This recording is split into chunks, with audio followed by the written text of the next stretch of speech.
Hello, and welcome to Horns of a Dilemma, the podcast of the Texas National Security Review, TNSR. I'm Doyle Hodges, Executive Editor of TNSR. In this episode of Horns, we listen to another talk given at the University of Texas, Austin, this time by Sean McFate. Dr. McFate is the author of The New Rules of War, in which he argues that the lack of strategic success achieved by the United States military over the last 30 to 40 years stems not from a lack of investment nor a lack of technology, but from the fact that we suffer from what he terms victor's curse. As a consequence, McFate argues, the United States envisions future war as World War II with better technology. But his argument is that opponents have seen this future and it looks nothing like what we think it does. Instead, he argues that opponents are seeking to make future warfare unconventional, not only in competitions with groups like the Taliban in Pakistan and Afghanistan, or insurgents in Iraq, but also in great power competition with Russia and China, where the information domain and use of unconventional tactics such as we saw by Russia in Crimea are going to define future conflicts, he argues. Let's listen into the talk. First of all, this book is not written like an academic dry treatise. It is written to be read. Like you could read it in an airport, you could read it in a library, that my mother could understand it. And I wrote it because I was angry. I was angry. Like some of you, I have lost good friends in Iraq and Afghanistan. As an American taxpayer, it is sickening to see trillions of dollars spent overseas with very little to show for it, in my opinion. And also, as a veteran, as a vet, it's disheartening to see the United States of America getting, struggling against low-level foes like the Taliban and Al-Qaeda. And the question is this: how did we go from this, the end of World War II to, victory to this? We have forever wars. I mean, we have the best military in the world. We have the best troops, the best training, the best technology. Even our adversaries know this and admit it. But if we are honest with ourselves, the last time we decisively won a big war was 1945. So what's the problem? This is what the book answers. It analyzes what is the problem. Why hasn't the U.S., with the best military in the world, the unipolar superpower, why does it keep on struggling against low-level foes? And the answer up front is this: warfare has moved on, but we have not. Warfare has moved on, but we have not. We have victor's curse, what I call victor's curse. And perhaps many of you have heard the adage that generals always fight the last war, especially if they won it. That happens to be true within our military today. Obviously, not all generals and not all policymakers, but many of them do. Now, rather than me going into what is going on in our armed forces today, it might be better to look at a case study of victor's curse so you know how it impacts strategic thought. So let's get on our time machine. Let's go back 100 years ago, just over 100 years ago, to this war, one of the most brutal wars in human history, World War I. Now, when it was done, the French had a bad case of victor's curse. That's Clemenceau in the middle at the Versailles Treaty. He's with the bushy mustache. He thought the next war would look just like the last successful one, which is World War I. So the French, thought that would be trench warfare. And what did they invest their money in? What was their super weapon in between wars? It was the Maginot Line, one of the most sophisticated military fortification systems in the world and in world history. Now, this is the Maginot Line, and perhaps some of you have been there. It is designed to stop a German invasion on the border and sink into a long war of trench warfare, attrition-based war, which is what they saw in World War I. Now, we know how this story ends. The Germans changed their way of warfare into something called the Blitzkrieg and easily outflanked and outmaneuvered the Maginot Line, making it nothing but expensive, obsolete junk.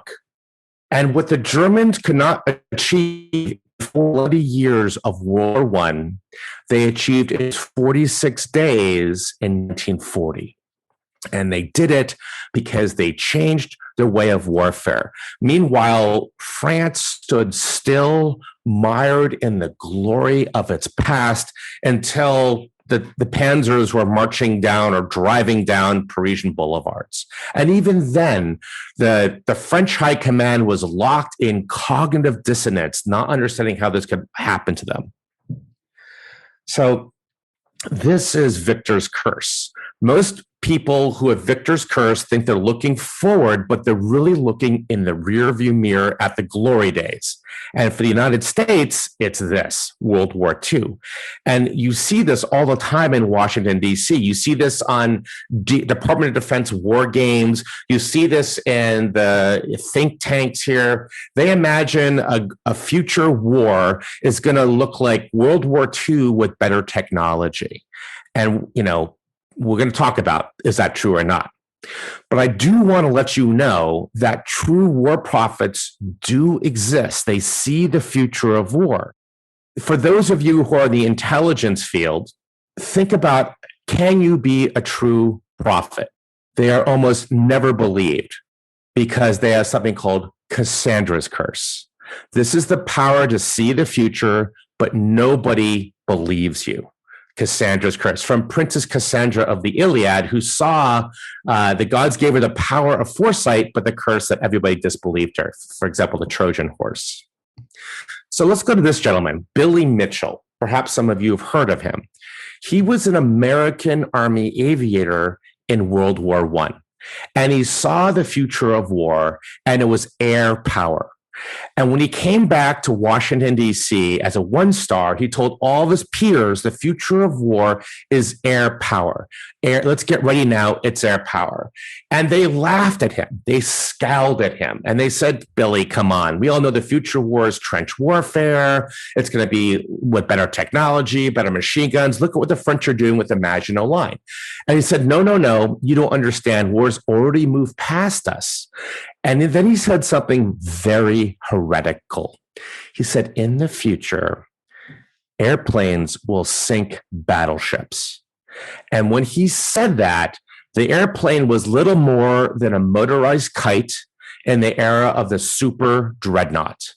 And they howled, they screamed, but Mitchell had some grit, and he convinced the Department of Navy to pull out a captured German warship, battleship from World War I into the Chesapeake Bay, where he did this.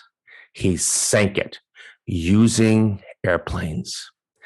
Now, do you think this sparked a great intellectual debate in Washington about the future of war, the potential of air power? No, of course it didn't. What the Navy said is like, look, that doesn't prove anything, Mitchell. That's just a publicity stunt to advance your career. Those are not combat conditions. This would never happen in real life, et cetera, et cetera. And Mitchell said, no. I said I could do it. It's proof of concept. Let's go from there. Let's develop a strategy from there. Well, this debate erupted outside of the War Department, which was then, before the Pentagon, into congressional politics and national news in like 1921, in a pre-Twitter age. And it became a big deal because a lot of members of Congress, a lot of people in the United States said, well, maybe Mitchell has a point. And this got so bad that General Pershing, who was then sort of the CGSC, the head general of the War Department, pulled Mitchell aside and said, Billy, I think to save your career, we need to get you out of DC just for a little while. Just let the debate simmer down. And so in classic military fashion, they sent him on a 1-year tour in the Pacific, a 1-year overseas tour someplace in the Pacific, just to get him out of DC. And sure enough, the debate calmed down. But when Mitchell came back, he came back with a report this thick, like an old phone book. And in this report, he said that in the future, Japan will launch a sneak attack against the United States in Pearl Harbor, and they will do it using airplanes. And they will do it on a Sunday morning at 8:30 a.m. And this will drag the United States and Japan into a total war of the Pacific. Now, when Mitchell said this, it was 1924. 1924. Now, what happens to Billy Mitchell? Do you think that, the Navy says, well, we should look at the defenses of Hawaii and Pearl Harbor?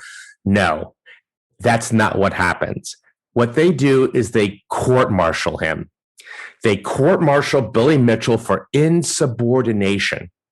And this is not just any court-martial. It's like a Kim Kardashian court-martial with paparazzi and corrupt judges, and 3 of the judges being thrown away or thrown out. And the jury none of them were aviators. And it was rigged. And they found him guilty within 30 minutes of deliberation. And he tore off his uniform, said, screw this, I am leaving. And he leaves the military, and he spends the last few years of his bitter life crisscrossing the United States, telling anybody who would listen to him, the future of war is air power. The future of war is air power. Let's get ready for this. Now, we know how this ends. He dies in the 1930s. Pearl Harbor happens in 1941. The Navy and the military said they were caught completely by surprise. It was a strategic surprise, even though one of their own generals was standing on desks 15 years earlier. He had seen the future of war, but he was not just discounted, but tarred and feathered. Tarred and feathered, because he had, Cassandra's curse. And the reason is this, and here's the important part. Culture eats strategy for breakfast. What this means is that our strategic culture eclipses our strategic IQ when we're thinking about the future of war. Because there are people who get it, but they're almost always eaten by the blob, which is the Washington consensus, the herd mentality of Washington, D.C. And here's what he was facing in his day. If you wanted to be, for example, a 4-star admiral, it was all about serving on battleships.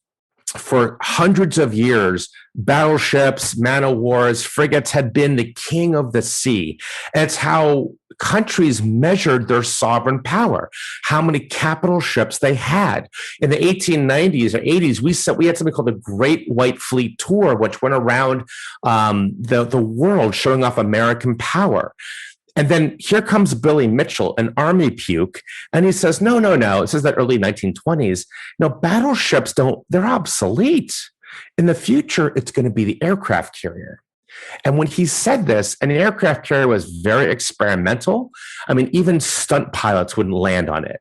And he was saying, and of course, the Admiralty and others laughed at him at this absurd idea that the battleship could be absurd.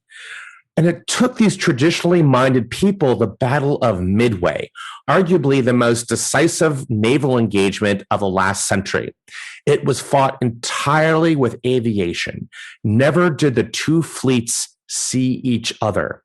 Only after this did these doubting Thomases of, admirals and generals and experts understand, oh, that's what Mitchell was talking about. Now, the military did not apologize to Mitchell, not up front. They kind of apologized to him in their own military way by naming a bomber after him. But as you can see, today, after World War II, everybody stopped buying battleships and started to buy aircraft carriers. And to this day, the aircraft carrier has replaced the battleship as the king of the sea. This is Mitchell's legacy. As well as this. This is the B-25 Mitchell bomber, the only bomber the U.S. ever made in World War II, named after a human being. This was the military's thank you for your service, sir, to Billy Mitchell. So the thing I argue in my book is that we are facing a Billy Mitchell moment right now. We are facing a Billy Mitchell moment. Today, now, it's great power competition. Perhaps some of you have heard of this. And it really means, how do we fight a war against these two guys, China and Russia? So in 2018, the National Defense Strategy pivoted American strategic efforts away from counterterrorism, away from counterinsurgency towards great power competition, or GPC. And that really means we are now worried more about Russia and China, and to a lesser extent, Iran, North Korea, and yes, terrorism as well, but it's taking a back seat. But and that's fine. The strategy is fine. It's not a bad assumption. But here's where I depart with it. Why does everybody, read the traditionalists in Washington, D.C., and the Pentagon and every place else, why do they assume that great power competition will be a conventional fight? They all think it's going to be conventional warfare. They all have Victor's curse. They think it's going to be World War II with better technology. So instead of having the Battle of Midway, we're going to have the Battle of Midway in the South China Sea with Ford-class carriers, F-35s, and drones. And I argue that ain't going to happen, people. That conventional war is already obsolete, and that GPC is currently an unconventional fight, not even will be an unconventional fight. It is already an unconventional fight. And that this idea of us preparing for, a high intensity conflict, it looks like World War II with better technology, we are no different than France was with their Maginot Line. We are looking to our glorified past rather than our uncomfortable future. And our adversaries are exploiting this. And look at this. Here's a chart, and it shows you all the armed conflicts since World War II. The red line on the bottom, that is normal interstate conventional war, state and state warfare, laws of warfare, military and military warfare, the wars of Clausewitz. The blue line on top, which grows bigger and bigger, that's everything else. So, if you look at this, there's nothing more unconventional than a conventional war. In fact, I argue that conventional war had a beginning, middle, and end. Its beginning was Napoleon. Its middle was the Crimean War, the U.S. Civil War. Its end was 1945. The Cold War was not conventional. Nuclear weapons are not conventional. What we're seeing around the world today is not conventional. Occasionally, the last conventional war was probably the Falklands Island, and that wasn't even fought for conventional reasons. That was fought the Argentinian for domestic purposes of both Argentine and the United Kingdom. But we haven't seen conventional wars. And so why are we preparing for them? In fact, you could argue that we are already at war or competition, or whatever word you wish to use, with Russia and or China, and we don't know it, and that's by their strategic design. They could be employing a boil the frog slowly strategy that we only realize what's going on until it's too late. This will make more sense when I get into the new rules of war about what they're doing and what others are doing. Meanwhile, what are we preparing to do? I like to say, what kind of war are we preparing to fight in the future? It's actually very easy to answer. Look at what we're buying. Look at our budgets. Budgets are moral documents because they do not lie. And just so you know, our budget, we spend more in our Department of Defense. We spend more on our military than the rest of the interagency combined. That's how important the military is to us. And at the strategic level of war, you use all instruments of national power. So what does it say that we're investing everything into one instrument of national power? And people argued, we're militarizing our foreign policy, and perhaps they have a point. In fact, we spend so much on our military that we spend more money on more than the top 10 militaries in the world combined, including China, including Russia. That's how much we spend on the military. So every time somebody freaks out because, China has a new stealth fighter, I'd be like, relax, man. Look at they got a long way to go in terms of both their equipment, their funding, their leadership, their training, and also China has never won a war since 1949. They once went to war against Vietnam, and it was a huge, embarrassing disaster. So let's look at what are we buying, because the shopping list tells us where we are placing our bets for the future of war. What we're buying, the tools, the weapons, that sort of indicates what we are preparing to fight. Here's what we're buying. Now, these are top acquisitions from fiscal year 18. It could be last year, it could be the year before. It all looks the same. If you were to read that list, what kind of weapons are those tooled to fight? What kind of war are those weapons really tooled to fight? They are really for conventional war. Think of World War I, World War II, the War of Clausewitz, not the wars the last 70 years. Now, I have friends who are like, well, fine, McFate, that's great. But now all these weapons can also fight unconventional wars too. And my response is, yeah, and a Ferrari can tow a boat. It doesn't make it a good idea. Now, I'm just going to pick on one. And I just recently wrote an op-ed for The Hill about this one that has hit a nerve. It got like record hits. That was a week and a half ago, about the F-35. Now, if there's any F-35 pilots, any Air Force pilots, fasten your seatbelt. Now, without doubt, the F-35, it's a fighter jet. It is without doubt one of the most sophisticated machines ever designed and executed by human hands. It is an amazing airplane. If you sit in its cockpit, it looks like a bunch of iPads. The pilot wears a special visor on his or her head that allow him or her to see through the fuselage in a dogfight using external sensors. It can fly through a battlefield, and it can potentially in the future team with wingman drones, bunch of drones, and it can go through a battlefield and collectively do a target analysis. It can do smart links to U.S. weapon systems on the ground, maybe in space. It can see the enemy threats in a battlefield. It can prioritize high-value targets from non-high-value targets and then lock all fires on the high-value targets and do that instantaneously. It's a flying espionage thing. It's really pretty cool. But there's only just one problem. It's already obsolete junk. So this airplane, just so you know, the measure of any weapon system is its utility. How useful is it? The U.S. has been at war for nearly 20 years, since 9/11. Guess how many combat missions this super weapon has racked up? Zero combat missions. Now, the last 2 or 3 years, since 2018, Lockheed Martin, who makes this plane, members of the Pentagon who are like, we should really buy this plane. They were getting kind of antsy at the F-35's disgraceful war record. So they sent a few into Afghanistan, into Iraq to notch up some combat creds. But, if the F-35 is taking out a moped, that's not what it was designed to do. It's taking out a terrorist on a moped. In fact, if the enemy can't shoot back, it ain't a combat mission.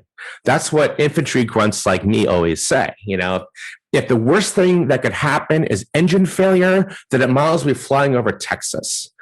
And that's not even the worst of it. Think of the cost. Not only is this weapon doesn't go to war, but guess how much this whole program is going to cost U.S. taxpayers after 25 plus years? $1.7 trillion.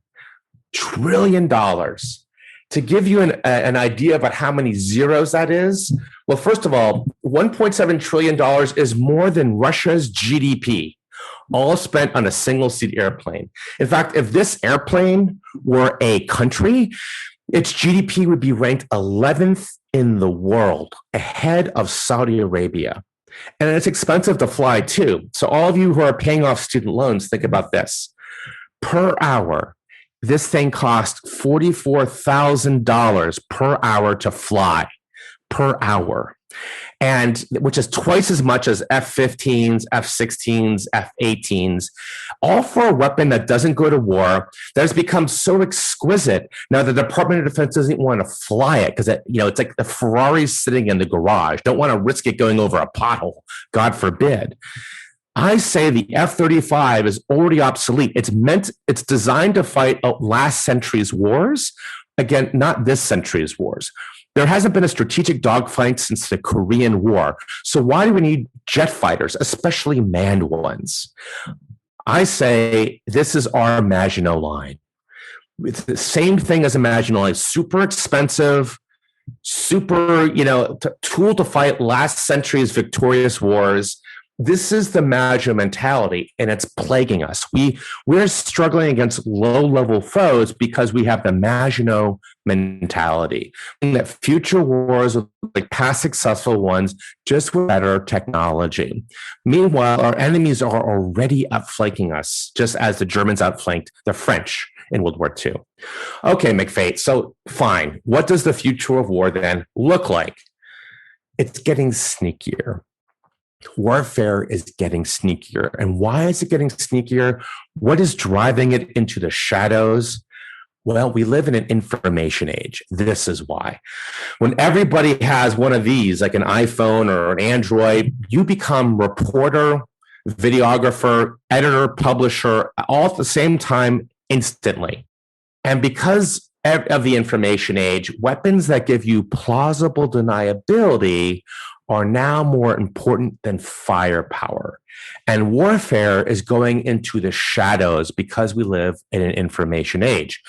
For those who are strategic theorists, warfare is moving from a Clausewitzian paradigm into a Sun Tzuian one. Clausewitz was a Prussian theorist from the Napoleonic era who said basically war requires you to put force on force, military on military.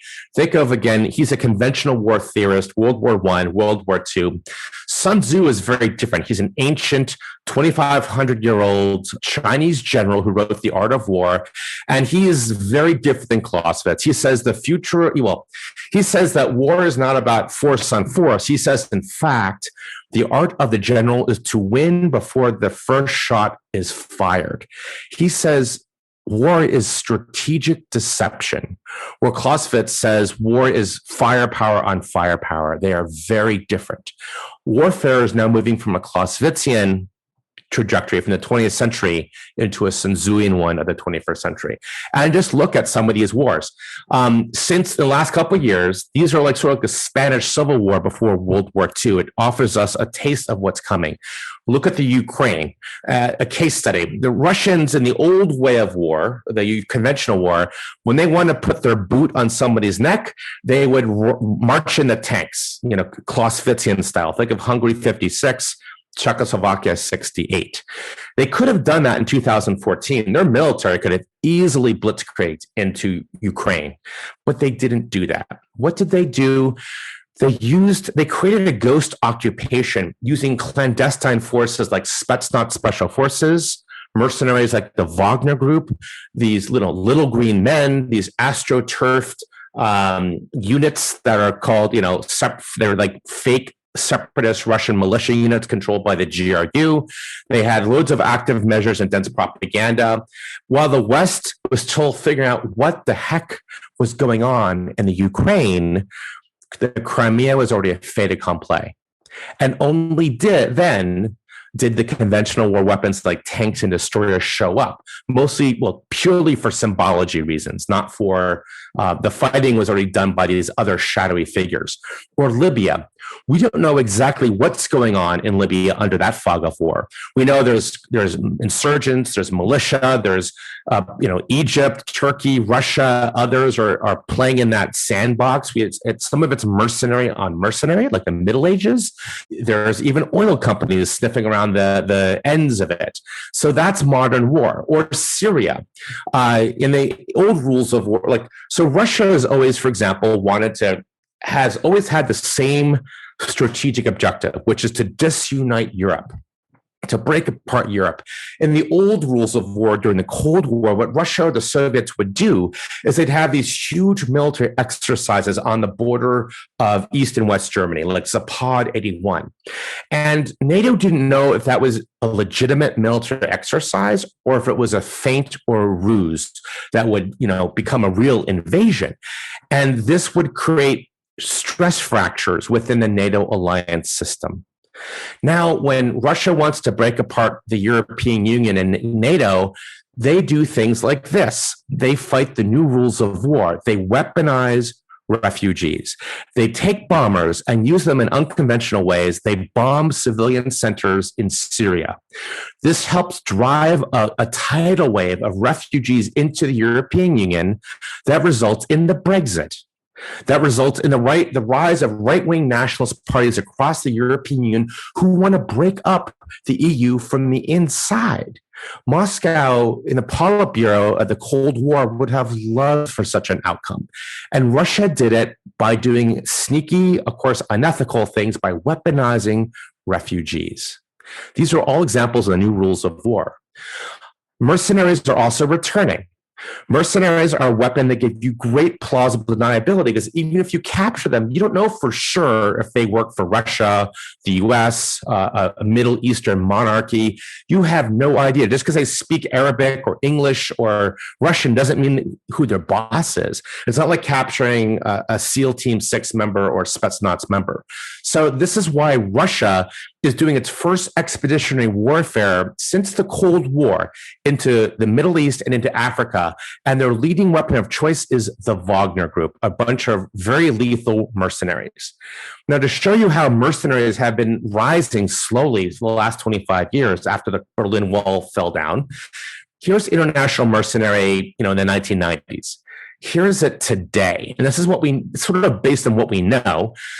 I'm not looking at small things like onesies and twosies. These are where mercenaries play a significant role in the armed conflict, or at least not a tiny one. The red or the maroon, those are Russian. They work for the GRU or for Moscow. Blue is others, right? We even see like Green Berets, former SEAL Team 6 members, or SEAL members, not SEAL Team 6 members, working in Venezuela and Yemen and other places like that. Allegedly, I've got on good authority that is true. So we're seeing the rise of mercenaries. And when you have mercenaries, when you privatize war, it changes warfare in profound ways.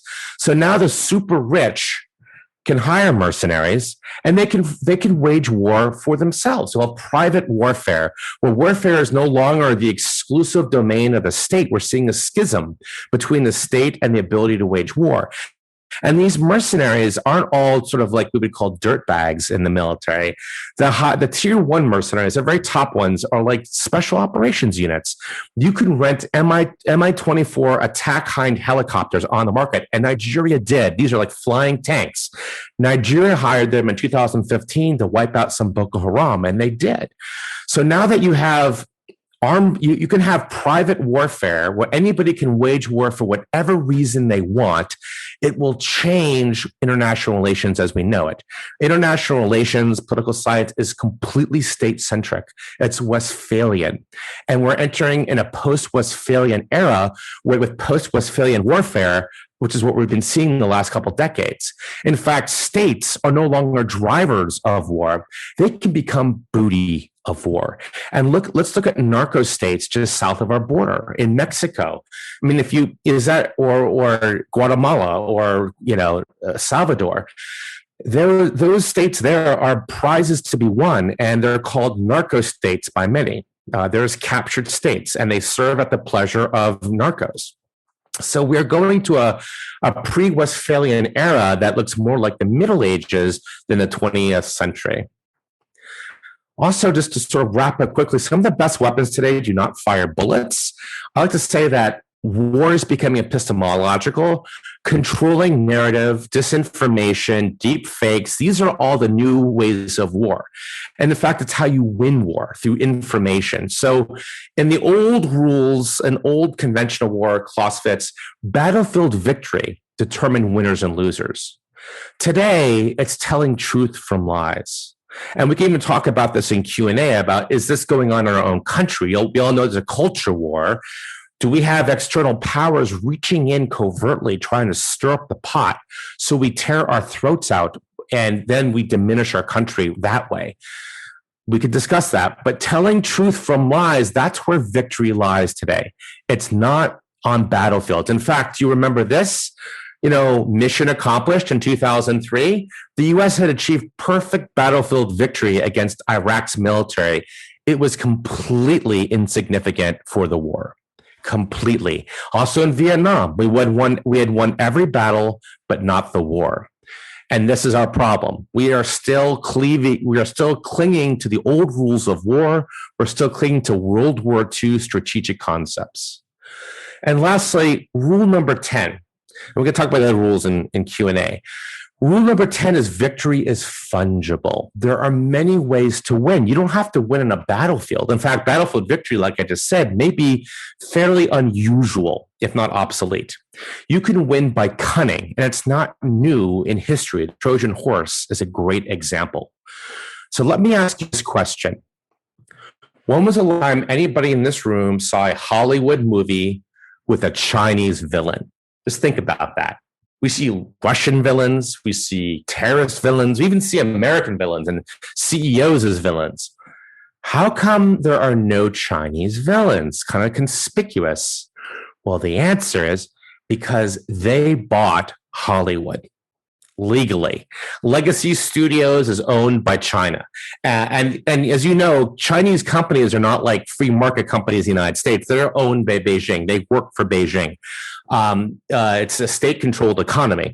And so some of them are outright, some studios are outright owned. Others, if they want to show their movie in China, which is the second biggest movie market in the world, they have to censor their movies, and they can never have a bad Hollywood guy or gal.